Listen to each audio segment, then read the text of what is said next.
Okay, so here we are, Tunes in June on Zoom. And then Mike added with Calhoun. It's just too much, isn't it?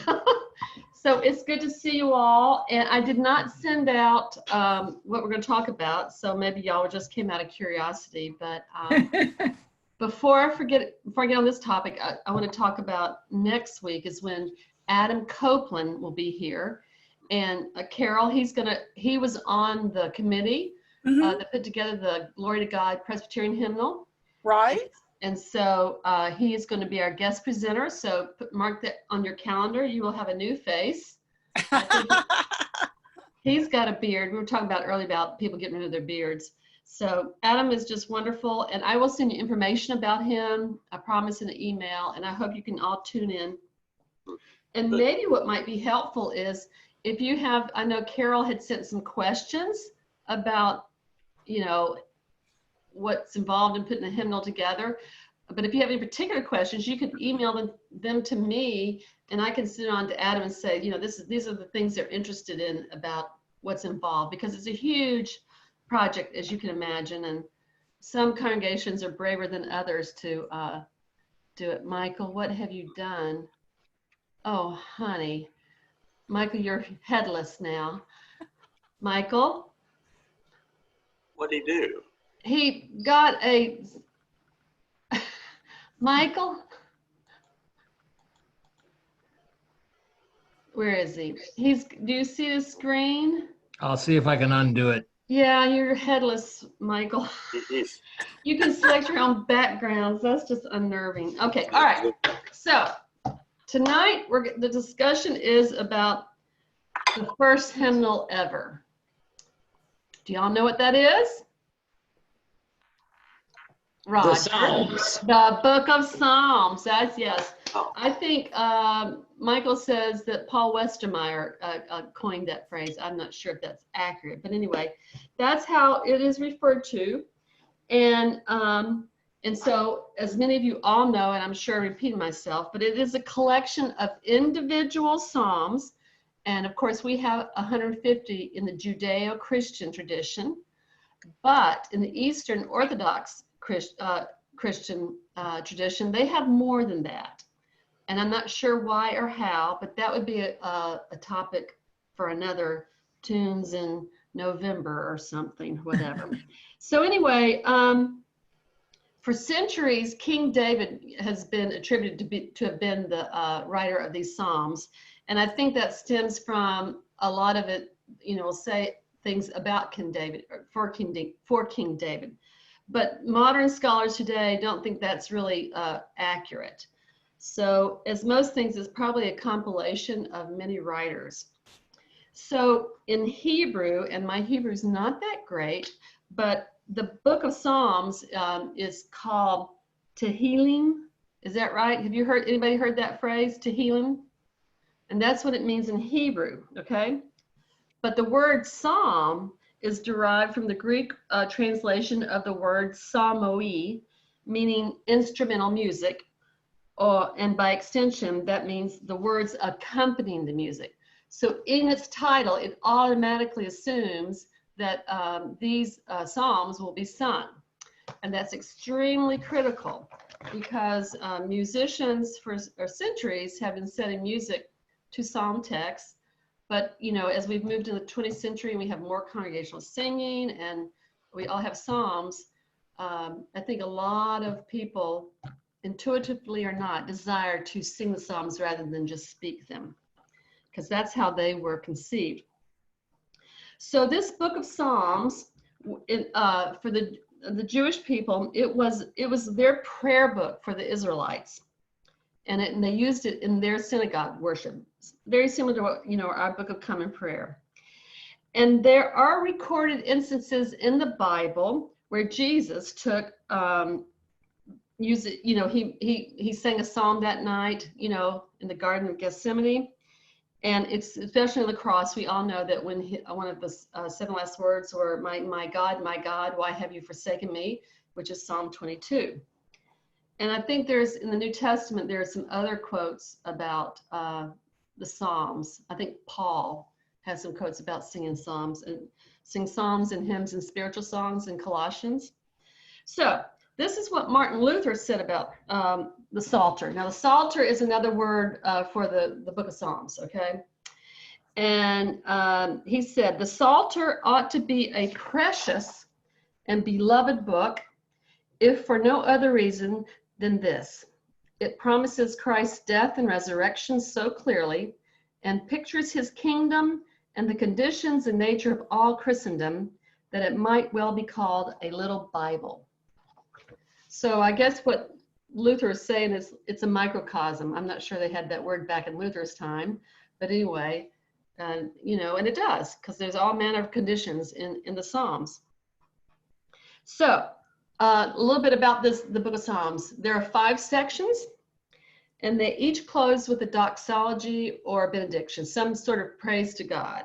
So these were probably, they weren't written, these are, when they were compiling the book of Psalms in the beginning, we think that these were added and to reflect in this 5 books in the Psalms, to reflect the Torah, which is the first 5 books of our Old Testaments: Genesis, Exodus, Leviticus, Numbers, and Deuteronomy. And so they have specific sections of these Psalms, like Psalm 1 through, let's see, 41 is book 1. So, and so that's how it's constructed. Any questions thus far? All right. So a few little tidbits. Of the 150 Psalms, 116 have individual titles ranging from 1 word to a lengthy comment. Over a third of these 150 Psalms have musical directions such as addressed to the leader or choir master, or quote, with stringed instruments, or according to lilies. Now, I have no idea what that means, according to lilies. Does anybody want to talk about that? Michael, where'd you go? Michael? Oh, well. I can't get rid of my beach background, so I'm. Can we just see your face? No, I can't get my face back. Sorry. Just as well. Well, do you know what that direction according to lilies means? No, I do not. I don't either. That requires further research. Right. Anyhow, so other Psalms appear to be references to types of musical compositions, such as a psalm and a song, or directions regarding the occasion for the use of the Psalms, like on the dedication of a temple or for a memorial offering. So already it's full of lots of little interesting tidbits. Many of the Psalms carry the names of individuals, the most common, of course, being David, which is probably why people thought that he wrote the Psalms. There are about 75 Psalms that have his name in them.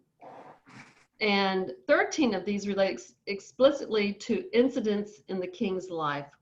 And others include these names: Asaph, the sons of Korah, Solomon, Moses, and many others. So it's just really, really interesting that it's not just the text, but all these other commentary, commentary, but titles. And so people have spent many, many scholarly hours trying to figure out what this all means. All right, so what kind of Psalms that we have in there? So there are 5 types.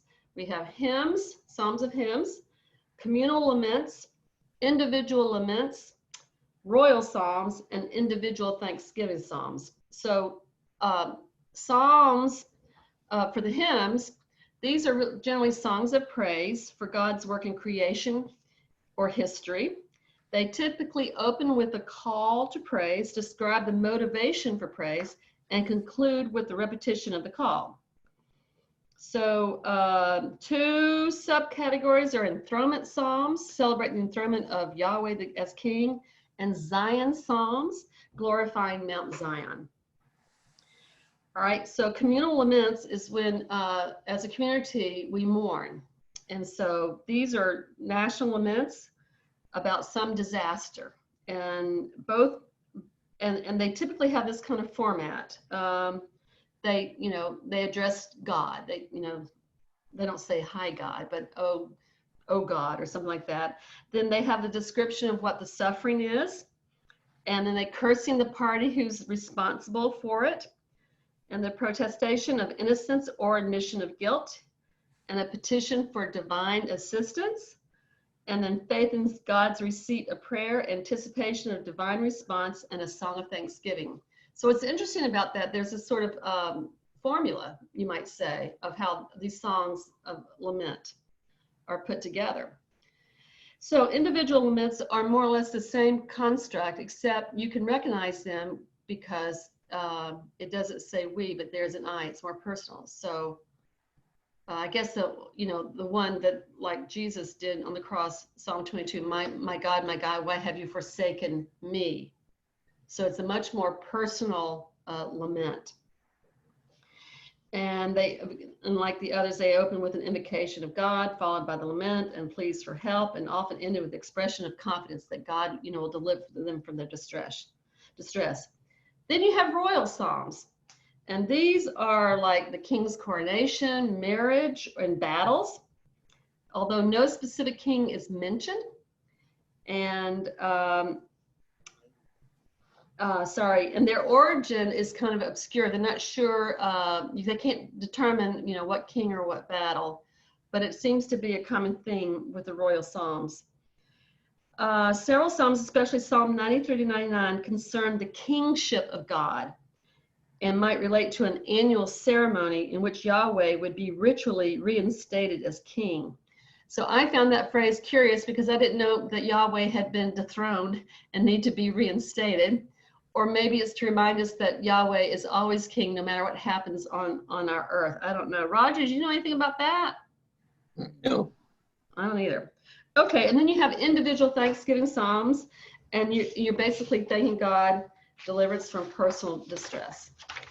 All right, so far I've talked all about the text, but as we all know, the text is the most important thing about any kind of hymn, and the book of Psalms is our first hymnal. All right, so I'm sure many of you all have noticed that how Psalms, there's a pattern, how they're put together.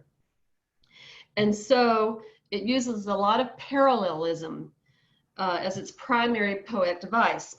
So it's very symmetrical, and so that means you state an idea, and then you can restate it. It can be a synonym, it could be an amplification, it could be a grammatical repetition, or it could be opposition. So you have statement, and then you have all the other possibilities. So for example, in synonymous parallelism, you have two lines stating eventually the same idea. Here's an example for Psalm 27. The Lord is my light and my salvation. Whom shall I fear? Okay, so that's the first statement. And it follows, the Lord is a stronghold of my life. Of whom shall I be afraid? So you have that parallel because your fear and what should I be afraid of? So that's one kind of parallelism. Another one is when they express opposite ideas. And this is from Psalm 78. And he led them by a cloud by day, and all the night by a fiery light. So you had a cloud and you have light. So they're opposite. Of course, what connects them is that God is leading you through this. And that was from Psalm 78, I think I said that. All right, then you have expansive parallelism, which is where two clauses expressing the idea of amplifying the first clause. So it expands on it. Here's an example from Psalm 71. My mouth is filled with your praise, all the day with your lauding. So he's talking about my mouth is filled, but he's saying I'm doing it all day singing your praises. So that's the amplification. So those are the types of construct of the poetry of the Psalms. So now we get to the part that we all love, and that's the singing part. And there's different ways, of course, to sing Psalms.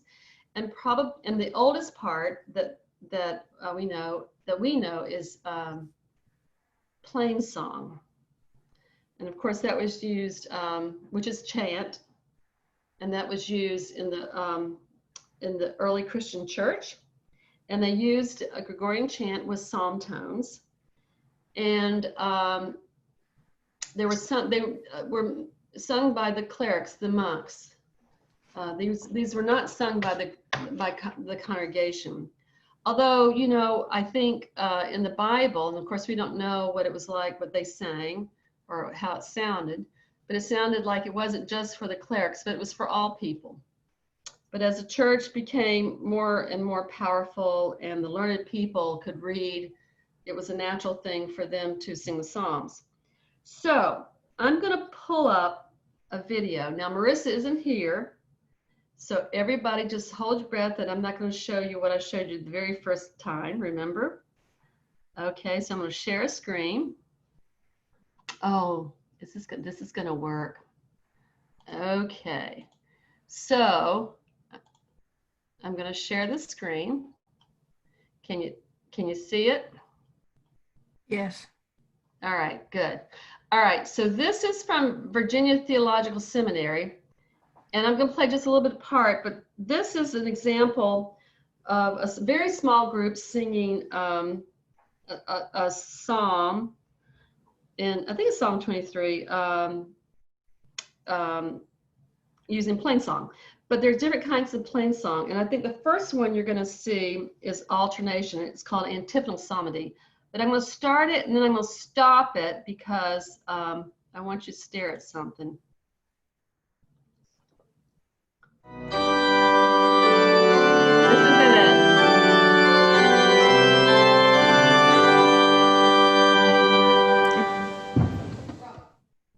Okay, I stopped it. So right here, we have Plainsong. And so this is more or less the, is it going round and round for y'all? Okay. Yeah. So as you can see, this is in, up. Sorry, hang on. All right, so here you have the incipit. Sorry, I thought I had done that. Sorry. Okay, I can do this.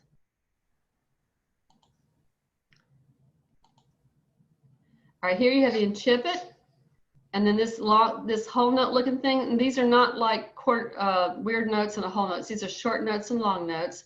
So you have the incipit, you have the reciting tone, and then you have what the mediation, which is a cadence, and halfway through.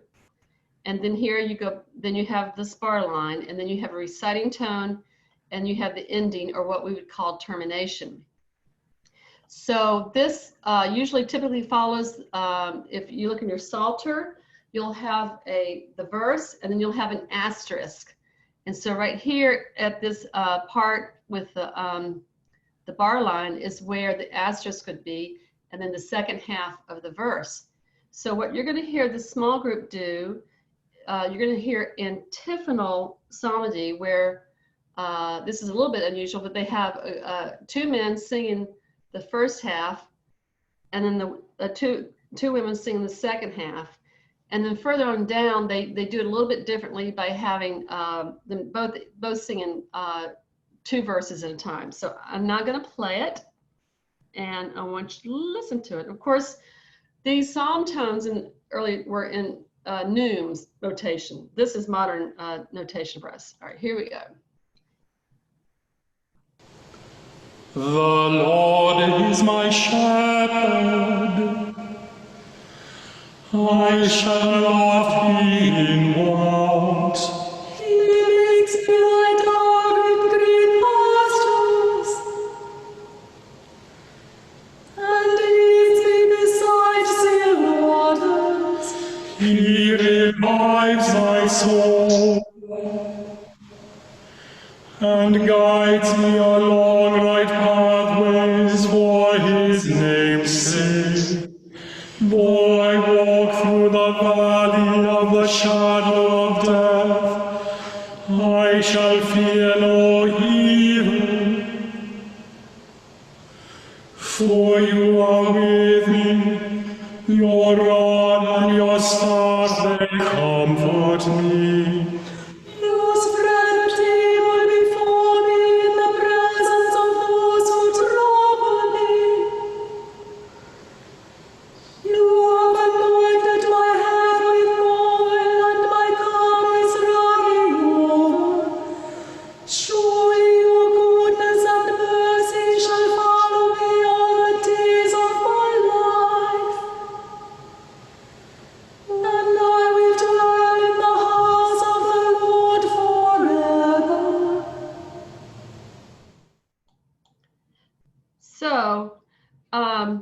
if you noticed, once you have the incipit and you have a statement, you don't need to do it again because that's just the start of the verse. So they went right to the reciting tone.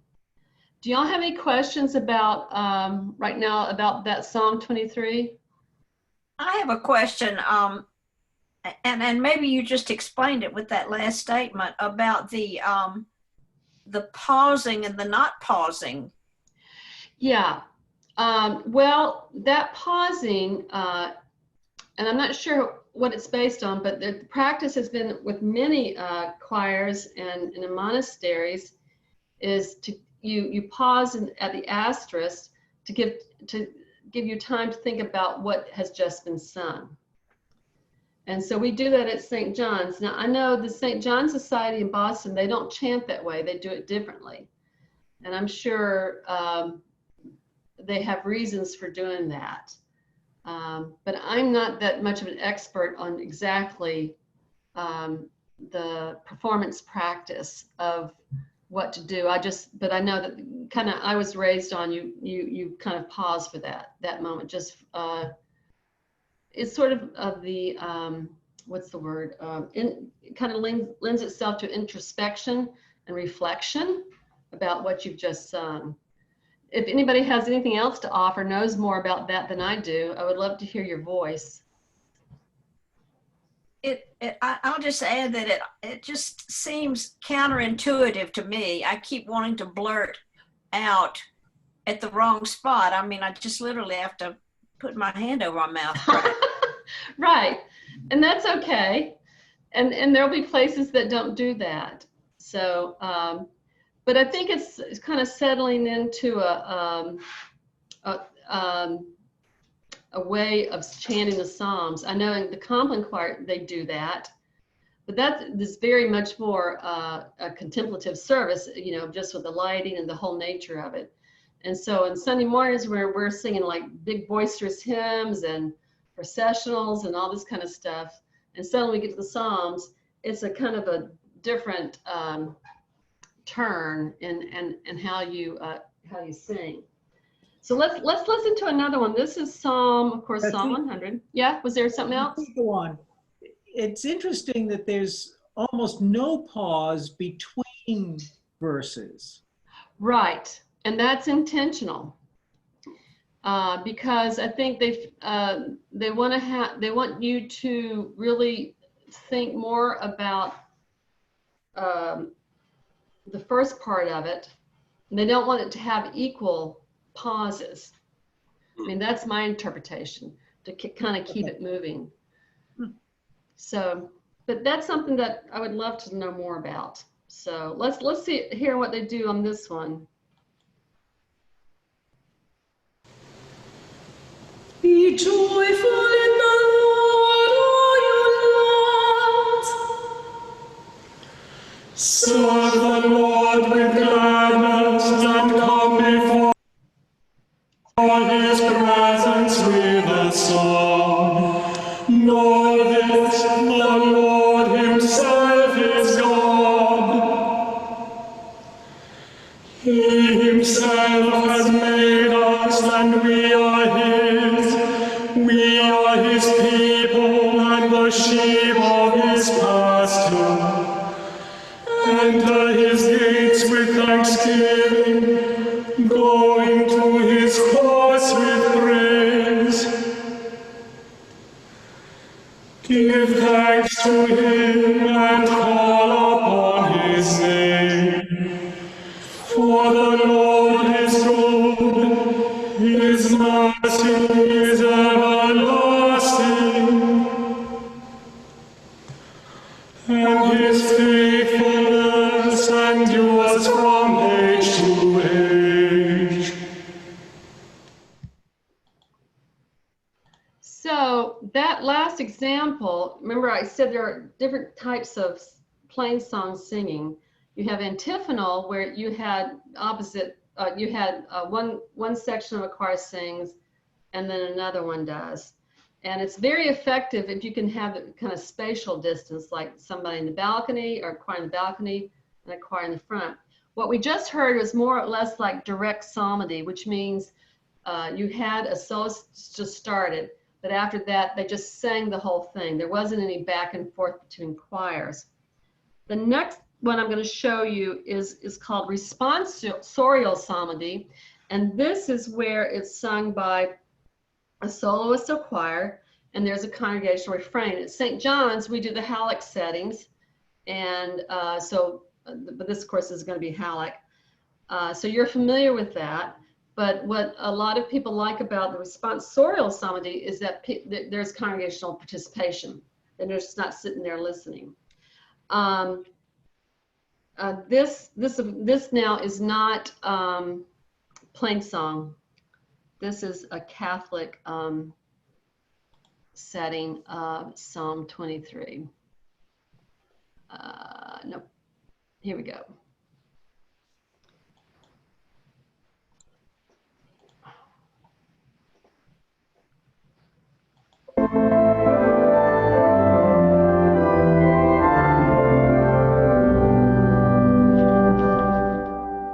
O God, let all the nations praise you. O God, let all the nations praise you. May God have pity on us and bless us. May He let His face shine upon us. So may your way be known upon earth, among all nations your salvation. O God, let all the nations praise you. And then it goes on. That's not a great example because normally you would have a soloist and then the full congregation, and then either the soloist or the choir, if that's the soloist part, then chants the psalm, and it's accompanied. So anyway, so that is all about kind of singing the psalms, more or less in a Plainsong style. So now we move to metrical psalmody. And so for centuries, we were chanting the Psalms in Latin, and suddenly we had the Reformation. We all know about that. And one of the benefits of the Reformations was this wanting to sing in the vernacular, in the language of the people, not just in Latin, but either in English, German, French, or whatever. And so the book of Psalms were translated in vernacular poetry, and they were meant to be sung as hymns in the church. So of course, when we think of these metrical psalters, they come out of the Protestant Reformation. We think of people like Luther and Calvin, who did much for metrical psalmody. So congregational singing really, really took off because remember, before that, it was sung by the clerics, the monks. That's who did the singing, not the congregation. And until about 1700, all except Lutherans excluded hymns having non-biblical texts. In other words, if you're going to sing in church, the text has to come from the Bible. And of course, the Psalms, that's from the Bible. Metrical strophic translations of the Psalms were set to composed or borrowed melodies for congregational singing. The most noted collection of metrical Psalms is the Genevan Psalter of 1562. So when we talk about metrical psalmody, we're talking about the poetic meter. So that means, for example, we talked earlier in this course about the meter of a hymn, and in the hymnal it would say like 8.6.8686 or whatever. So that's saying 8 syllables and 6 syllables and 8 syllables and 6 syllables. So it's very, very straightforward. So that then you can sing the same tune over with the same the same poetic meter. Does that make any sense to y'all? Did I say that well? Or Michael, you have a better way of putting it?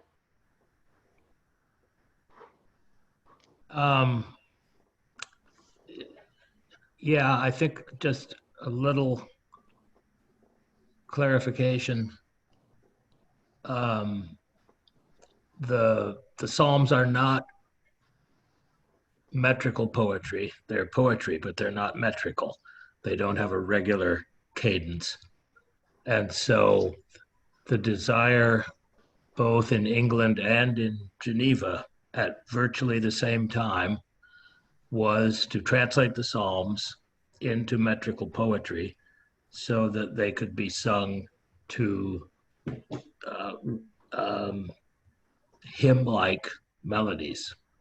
That we know as hymn-like. But there was a new That we know as creation. hymn-like. Yeah. Right. And I think that in both the Church of England and in Calvin's churches in Geneva, the idea was that the congregation would only sing psalms and nothing else. And so this desire to make that possible. Right. And the first psalm in England, the first things that came out were pretty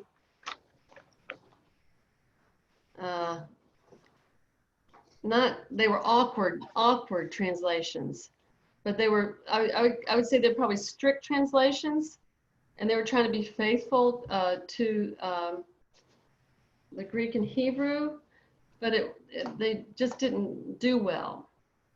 And so we had one Psalter, Michael and I were talking about Sternhold and Hopkins, and then you had Tate and Brady, and then Isaac comes in and he really gooses them up, and it makes it really beautiful.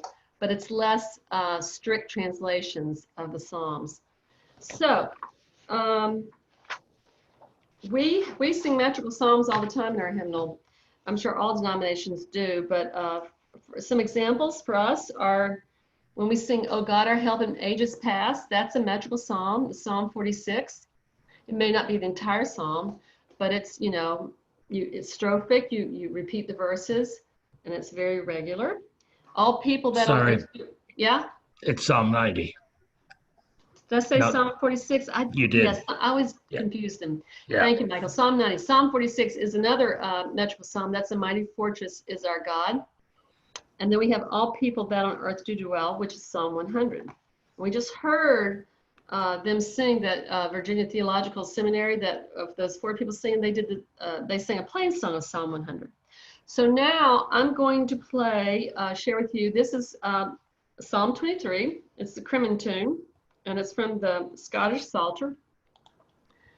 And I think this is it. I hope this is it. Here we go.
So Calvin is rolling in his grave because, he didn't like any accompaniments, and he didn't want 4-part settings. He just wanted a tune, sort of just don't mess with the words. The clarity of the words probably was his most important thing. But it's good that Calvin gets a little exercise now and then. Just lying there is not good for you. Well, it had a descant too, and that was just more. I mean, he turned over many times in his grave. But, That's right. Yes. but it's a pretty tune, and we have that tune in our hymnal. And I know I was looking at the Methodist hymnal and the Presbyterian hymnals, and we have a lot of metrical psalms in there. And it's interesting to look at the hymnals before they had the glory to God. And this might be a thing we might want to ask Adam. What'd you call the other hymnal, Michael, you had before? Presbyterian hymnal? Yes. Yeah. So Psalms, hymns, and spiritual songs. Yes. So they in their the way they had a group of a section that was just for psalms, and it was in the order. They didn't set every 150 psalms, but if you want to find a set in Psalm 23, you find the psalm section. There it is. In the new hymnal, they're interspersed. And it's mainly by a theme or topic, I would imagine, or season, right, Michael? Right. Yeah, and same, I think, with the Methodist Church. You don't have a psalm section, right? But you have psalm settings throughout the hymnal. Yeah. Right, Carol? You're not mute. I got to unmute you. I know. I think that's correct, but I won't swear to it. Yeah. Yeah. Well, we don't have a section of Psalms, but we do have two different publications of, it's called the Anglican Psalter and of course the Plainsong Psalter. So that's a good lead way. I didn't plan on that, but anyway, so now we're going to talk about Anglican chant, which rose from Plainsong.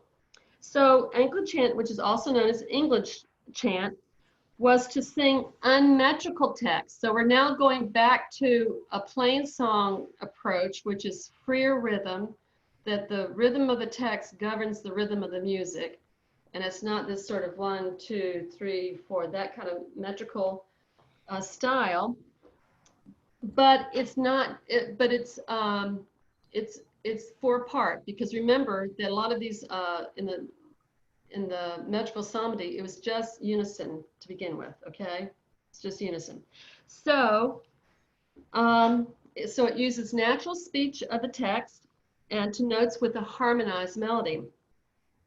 And so Anglican chant was well established in the 18th century, but we have early examples by John Blow and Henry Purcell and a few others. So the formula is made up of, you have a reciting tone, and then you have a middle, and then you have a final cadence. So a little bit similar to the psalm, Plainsong's chant that we saw. And actually, when they first started the Anglican chant, they used the psalm tones that had been used, but they were put in the tenor. The tenor line had the psalm tone in it, and then it was harmonized. But later on, there were other settings where they put then the tune in the soprano line. And so now what we have is basically that kind of setting of where we have the tune in the soprano and it's harmonized, but it's also very, very, very free. So I'm going to play, guess what, another Psalm 23, just to hear a different setting. And St. John's folks, you have sung this one before. It's beautiful, beautiful, beautiful. So let's listen to this one.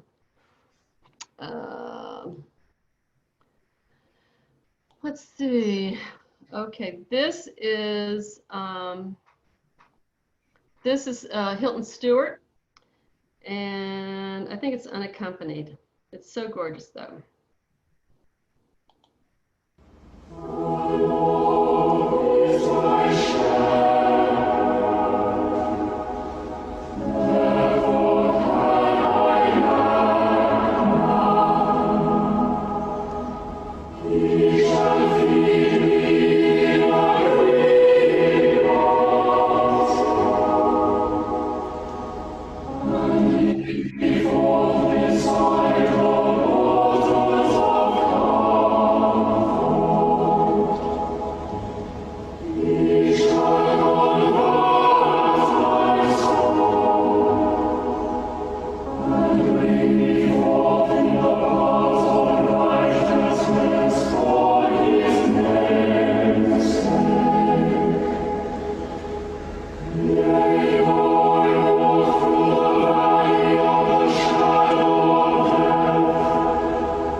I love the simplicity of that chant.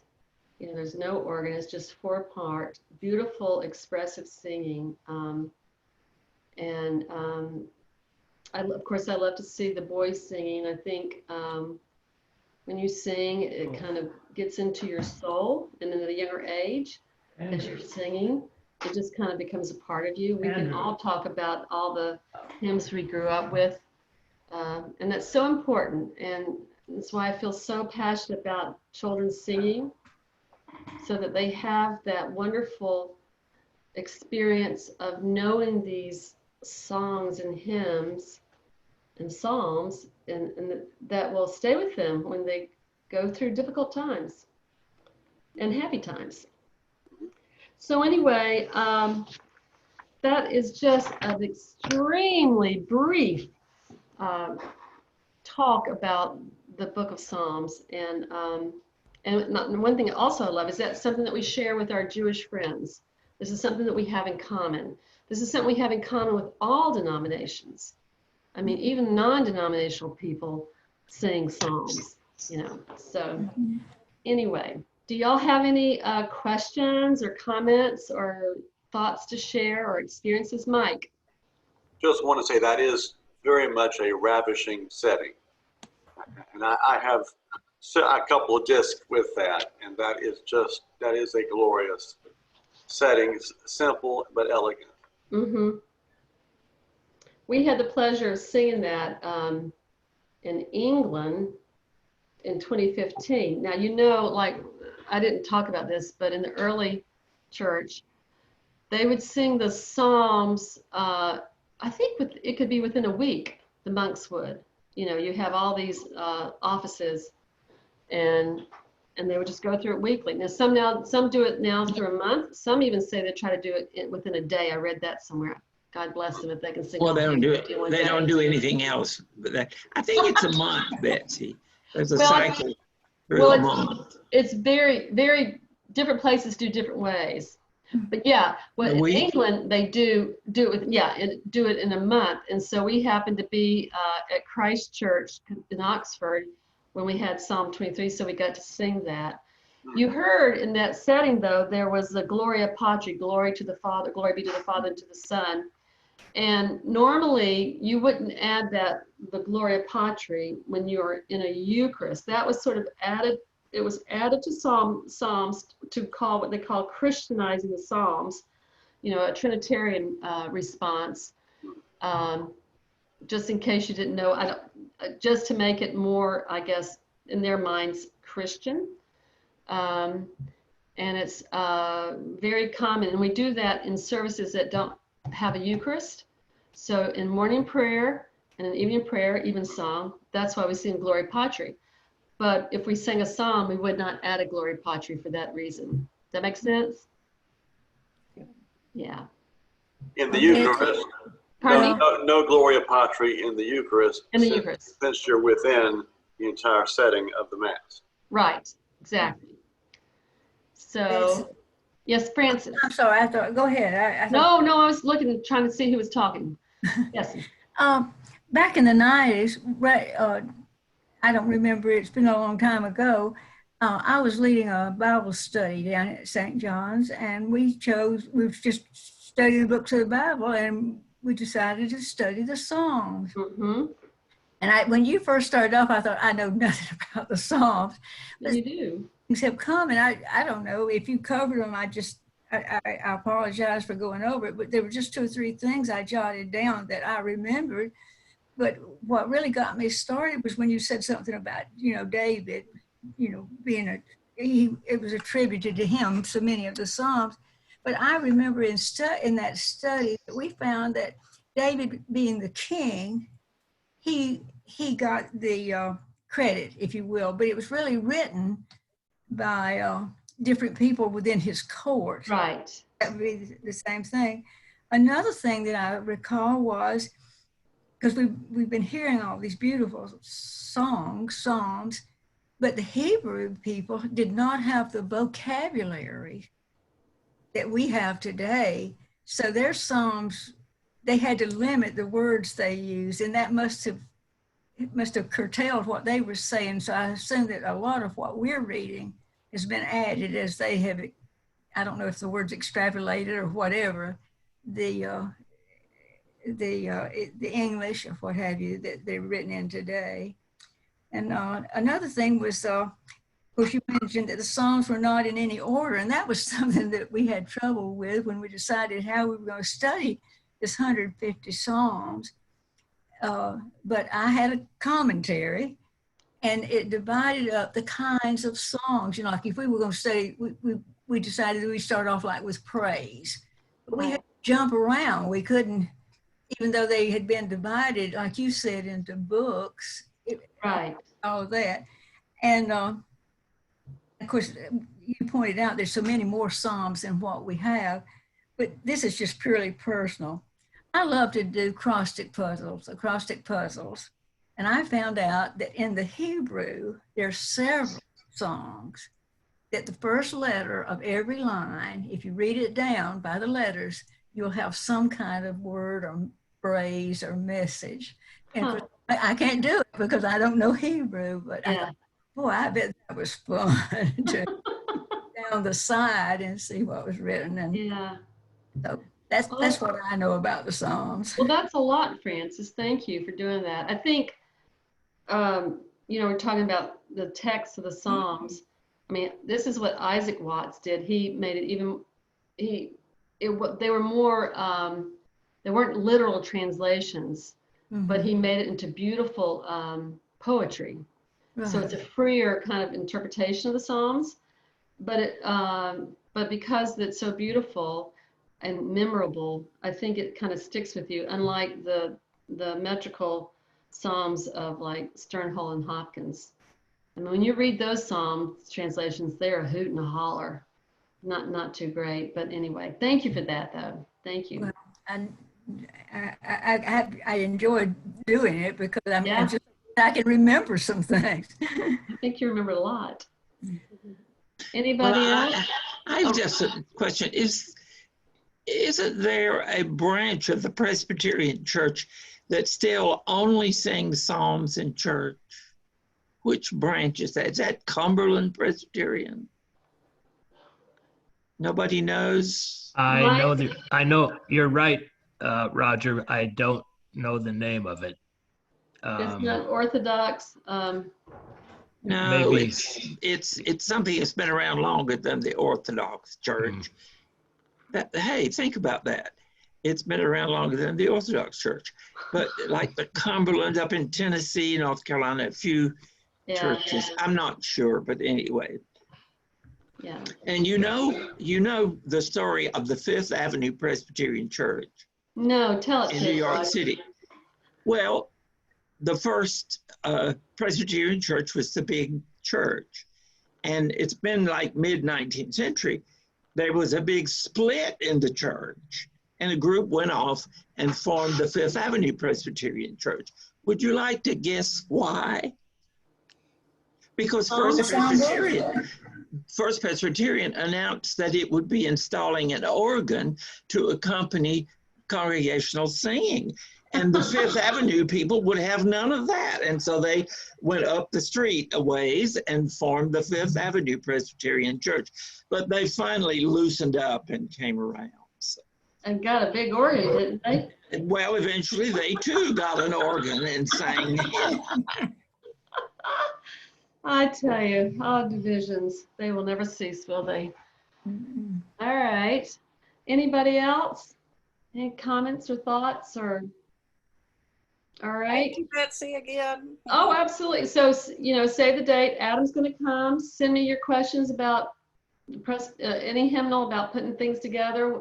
You know, I've got a few questions from Carol, and I will send out an email with a little bio about Adam, so you can kind of get to know him. But he's a local boy, and he lives in Minnesota, and he's the son, of course, of Brant and Andrew Copeland, and he's a pastor, and but he also has his PhD. What is he has his PhD, Michael?